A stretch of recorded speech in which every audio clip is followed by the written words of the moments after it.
Satoru Gojo e Ryomen Sukuna ativam suas expansões de domínio. Os mais fortes vão para o tudo ou nada num choque de poderes como nenhum outro. E temos o resultado. O domínio do mais forte da atualidade é quebrado e o intocável Satoru Gojo tem o seu pescoço cortado por Sukuna, perdendo completamente a vantagem na disputa. Mas como exatamente Sukuna foi capaz de um feito como esse e qual será o destino de Satoru Gojo a partir desse momento? Você vai descobrir isso hoje na análise do capítulo 225 do mangá de Jujutsu Kaisen, galera. A gente esperava que esse dia chegaria, galera. A gente esperava que ele não ficaria na vantagem durante todo o percurso da batalha e uma hora o jogo viraria e a gente teria essa reviravolta onde o Gojo ele passaria a ficar na desvantagem. Quer dizer que é o fim do mundo? Definitivamente não. Por mais que possa ter parecido talvez um pouco apressado, ele já expandindo o domínio dessa forma, ainda tem chão para acontecer. Os dois têm habilidade para mostrar ainda, principalmente o Sukuna, que bom, o cara já tá na vantagem agora, né? E ele ainda tem um arsenal de coisa para mostrar ainda. Então calma que a gente ainda pode ter mais algumas reviravoltas que a gente vai discutir no vídeo de hoje. Então você que já é inscrito, aproveita para deixar o like logo no começo do vídeo, e você que não for, você pode contribuir com a expansão desse canal se inscrevendo aí embaixo e ativando o sininho para sempre saber quando tiver vídeo novo de Jujutsu Kaisen, não só sobre o mangá, mas também sobre a segunda temporada do anime, que daqui a pouquinho tá sendo lançada, galera. E dessa forma você fica por dentro de tudo do universo de Jujutsu Kaisen, beleza? Vamos lá então, galera. A maior parte desse capítulo consistiu em mas muito diálogo dos telespectadores que estão acompanhando a batalha do Sukuna contra o Satoru Gojo. Foi a maior parte, né, desse capítulo, e a gente vai tentar mastigar e resumir algumas informações, simplificar várias das coisas que foram ditas e explicadas pra gente nesse capítulo, pra gente conseguir entender o contexto de tudo que tá acontecendo, tudo que foi discutido pelos personagens, que é basicamente o que a gente aqui fora também discute, né, do que tá acontecendo. É muito parecido, a gente conseguiu se ver dos personagens nesse capítulo. Então a primeira coisa que foi dita nesse capítulo foi que o Sukuna, ele tomou algumas medidas, né, para neutralizar o infinito do Gojo usando uma chamada amplificação de domínio, ou seja, no capítulo passado que a gente viu ali o Sukuna, ele envolto de uma aura ali, né, muito específica e tentando socar o Gojo, a gente teorizou aqui no canal de que sim, ele estaria usando da amplificação de domínio e que talvez fosse uma confirmação de que ele tivesse essa habilidade, né? E agora a gente, pelo visto, tem sim uma confirmação disso, de que o Sukuna ele estava usando dessa habilidade no capítulo passado. Só que a gente viu, né, que o Gojo ele desativou de propósito o seu infinito e surpreendeu o Sukuna de volta, porque ele já passou por uma situação como essa lá no arco de Shibuya, que também foi trazida aqui. E já que essa tal de amplificação de domínio ela foi trazida, esse conceito foi trazido nesse capítulo, vamos retomar mais uma vez alguns conceitos. Além da gente ter a expansão de domínio tradicional que a gente conhece, né, que a gente vê os personagens eles usando, a gente tem algumas outras técnicas de barreira que também são parecidas e derivadas da expansão de domínio. A gente tem, por exemplo, o domínio simples, onde o usuário cria uma área ao seu redor que te protege caso alguém tente usar a expansão de domínio em você. Dessa forma, você fica protegido, a não ser, né, que a diferença de nível seja um abismo, aí você tá ferrado mesmo assim. Mas é algo que, em tese, te protege de expansão de domínio, anula qualquer técnica inata de terceiros que entrem ou estejam dentro do seu domínio simples, e você ainda pode programar certas condições e efeitos que aconteçam na sua área de domínio, exatamente como uma expansão de domínio normal, mas numa versão reduzida. Tem gente que fica impossibilitada de sair do círculo, tem gente que pode se mover junto do círculo, varia para cada caso. E além disso, temos o que foi mencionado nesse capítulo, que é a amplificação de domínio, que é normalmente usada por maldições, como o Jogo e a Hanami, que usaram contra o Gojo em Shibuya, que também te permite anular qualquer técnica inata de terceiros que entrem na área de contato dessa amplificação de domínio. A diferença primeiro fica no visual, que diferente de um círculo ou uma área geométrica específica, a amplificação cobre o corpo do usuário como um manto de energia. E a outra diferença é que essa amplificação de domínio possui uma desvantagem, que inclusive também foi levantada mais uma vez nesse capítulo, que é o fato de você não poder usar a amplificação de domínio em conjunto com a sua técnica inata, ou seja, então para ter chance de acertar o Gojo através do seu infinito, superar o infinito, o Sukuna ele estava lutando praticamente sem usar as suas técnicas, já que assim como dito pela Hana nesse capítulo, o Sukuna não parece ser uma exceção, que talvez pudesse, por exemplo, usar os dois ao mesmo tempo, e é por isso que a gente não estava vendo o Sukuna ele usar de várias das suas técnicas, enfim, e estava mais indo na trocação mesmo, porque ele estava usando da amplificação de domínio. Só que isso foi basicamente o que aconteceu. Depois os personagens eles começam a teorizar o que poderia acontecer caso houvesse uma disputa de expansões de domínio. A Miwa aparece nesse capítulo perguntando por que o Sukuna ele não expande o seu domínio para acabar logo de uma vez. E a Kirara diz que eles não sabem se a expansão do Sukuna passaria pelo infinito do Gojo, mas o Itadori lembrou a gente de que, quando ele e o Gojo estavam dentro da expansão de domínio do Jogo, e a maldição pergunta se dentro da expansão o seu poder passaria pelo infinito do Gojo, o Gojo admite que sim. Isso, claro, se o Gojo ele também não expandisse o seu próprio domínio. Se ele só ficasse lá na boa na dele, ele não poderia se proteger através do seu infinito, dentro da expansão de domínio de outras pessoas. E o Ui pergunta se o fato do Sukuna não expandir o seu domínio não seria o Sukuna duvidando se ele poderia vencer num clash entre expansões de domínio. E a Shoko responde que se o Sukuna estivesse hesitando dessa forma, né, duvidando, com medo de perder, o Gojo já teria percebido isso, então ele já teria expandido o seu domínio em troca. Percebendo que o Sukuna estaria, quem sabe, hesitando e com medo de usar a sua expansão de domínio, o Gojo ele já teria percebido isso, então, né, já usaria sua própria expansão de domínio, o que não é o caso. Choso menciona que o Sukuna pode usar a expansão de domínio sem estar fechado numa barreira, assim como o Kenjaku, sendo os dois os únicos considerados em um nível divino de proficiência. E essa condição da ausência de uma barreira permite com que qualquer inimigo, em tese, consiga fugir. Então, através da troca equivalente, da regra da troca equivalente, essa desvantagem de você não prender o seu oponente dentro de uma barreira permite com que a sua expansão de domínio, por outro lado, ganhe uma área de alcance ainda maior. Por um lado você perde, por outro lado você ganha. Se você deixa o seu oponente ter a possibilidade de fugir, mesmo que seja mínima, né, dependendo da habilidade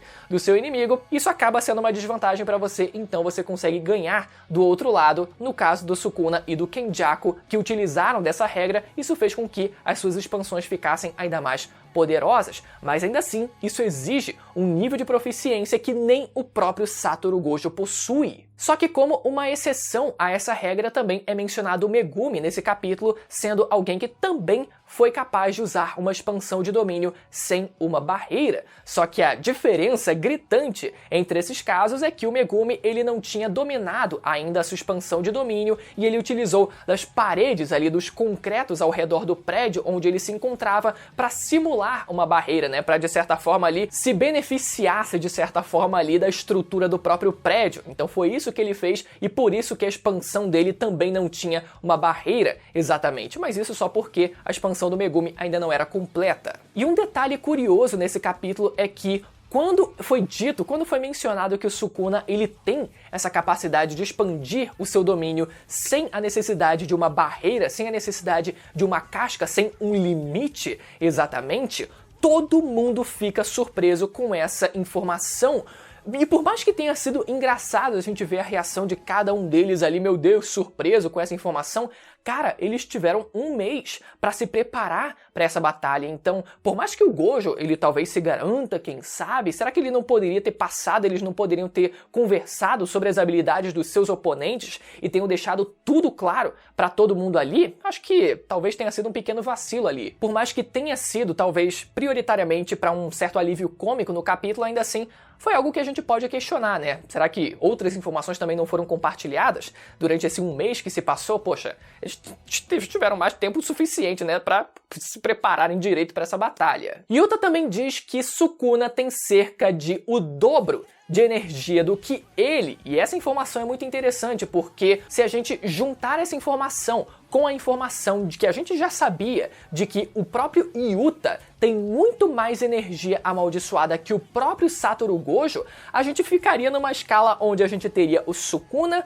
o Yuta tendo metade da sua energia amaldiçoada e abaixo do Yuta e muito abaixo do próprio Sukuna, o próprio Satoru Gojo. Então, caraca, olha só a diferença, né, que foi estabelecida aqui. Só que a forma como o Gojo ele consegue compensar essa falta de energia amaldiçoada e que foi dito nesse capítulo também é através da sua habilidade dos 6 olhos, a sua técnica hereditária dos 6 olhos que permite com que ele filtre e consiga otimizar ao máximo o gasto da sua energia amaldiçoada sem praticamente nenhum desperdício, ou seja, ele tem um refinamento no gasto da sua energia amaldiçoada como nenhum outro, e é isso que faz com que ele consiga se igualar, pelo menos até a segunda página, contra a expansão de domínio do Sukuna nesse capítulo e contra o próprio Sukuna num combate no 1 contra 1. Nisso, a conversa se encerra e vemos Sukuna e Satoru Gojo indo para o tudo ou nada e os dois usando ao mesmo tempo as suas expansões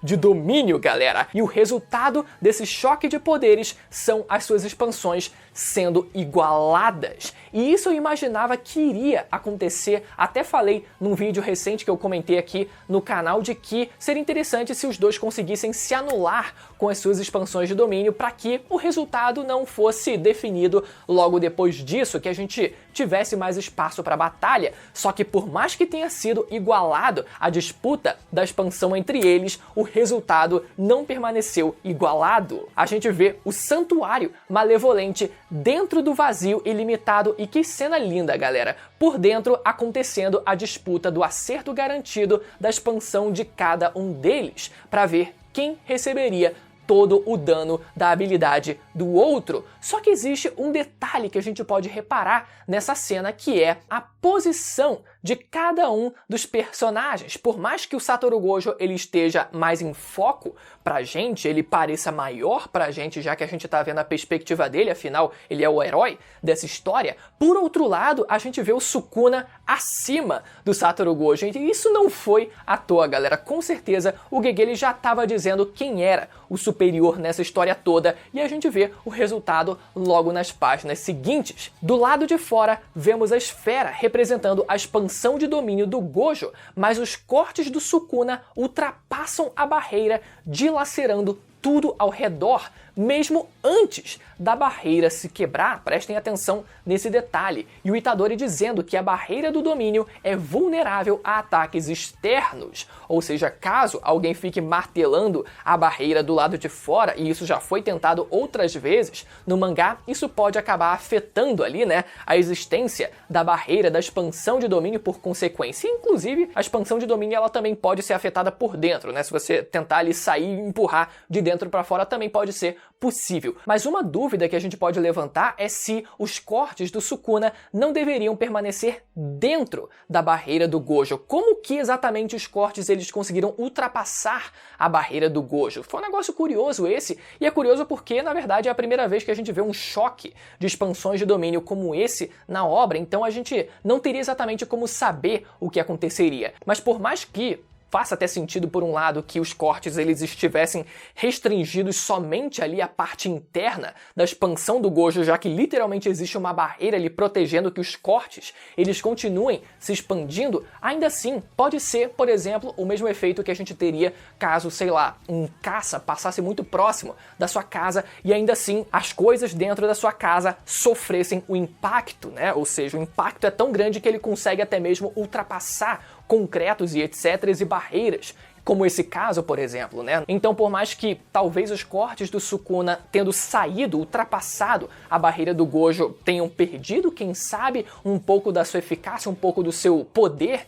vamos dizer assim, talvez ainda assim foram suficientes para conseguir abalar a barreira pelo lado de fora. E lembrando o que a expansão do Sukuna faz. Com seu santuário malevolente, Sukuna é capaz de usar o clivar e o desmantelar para cortar implacavelmente qualquer coisa no seu raio de alcance. O desmantelar tendo como alvo objetos inanimados, enquanto o clivar tendo como alvo qualquer coisa com energia amaldiçoada. E vemos esses cortes ali tendo efeito do lado de fora da expansão do Gojo, e na página seguinte o resultado. O santuário malevolente ainda de pé e toda a barreira da expansão do Gojo tendo sido quebrada. E como consequência disso, Gojo tem o seu pescoço cortado. O acerto garantido da expansão de Sukuna anula o infinito de Satoru Gojo.